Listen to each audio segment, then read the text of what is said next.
வயசு என்ன சார்? 35. இந்நேரத்துக்கு நீங்க செட்டில் ஆயிருக்கணும். ஜாயின் ஃபேமிலியா இருக்கீங்க. அதான் முதல்ல தனி கொடுத்து போற வழியை பாருங்க.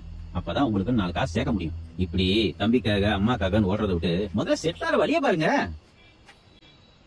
செட்டில் ஆகுறது என்ன சார்?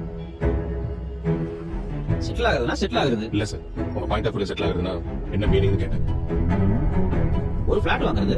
எத்தனை ஏன் வாய் அடைக்கணும்னு பேசாதீங்க, கொஞ்சம் பிராக்டிகலா யோசிச்சு பாருங்க. சார், உங்க பாதி பேருக்கு செட்டில் ஆகுறதுனா என்னன்னு தெரியாம அந்த வார்த்தை யூஸ் பண்ணிட்டு இருக்காங்க. வீடு வாங்க செட்டில், கார் வாங்க செட்டில், வேலை கிடைச்ச செட்டில், ஃபாரின் போயிட்ட செட்டில், பேங்க்ல செட்டில் செட்டில். உங்க டிசிஷன்ல எதெல்லாம் செட்டில் சொல்றீங்களோ அதெல்லாம் செட்டில் இல்ல சார். 1000 ரூபாய் சம்பாதிக்கிறவனுக்கு அதுக்கேற்ற பிரச்சனை, லட்ச ரூபாய் சம்பாதிக்கிறவனுக்கு அதுக்கேற்ற பிரச்சனை, கோடி ரூபாய் சம்பாதிக்கிறவனுக்கு அதுக்கேற்ற பிரச்சனை. Point sir.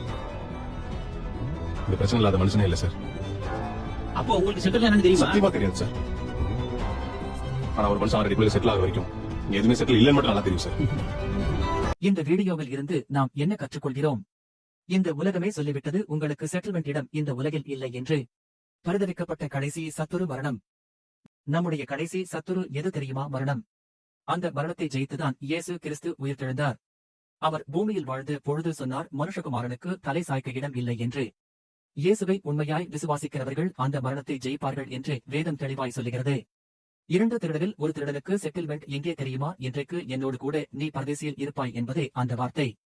அதன் அர்த்தம் என்ன? இன்றைக்குத்தான் உன் வாழ்க்கையில் செட்டில்மெண்ட் ஆரம்பிக்கப் போகிறது என்று இயேசு சொன்னார். நீங்கள் எப்படி இந்த உலகத்தில் வீட்டையோ பணத்தையோ காரையோ வாங்கி செட்டில்மெண்ட் ஆகும் என்று விரும்புகிறீர்களா? இந்த உலகம் உங்களை மரணத்தினால் விழுங்கிவிடும்.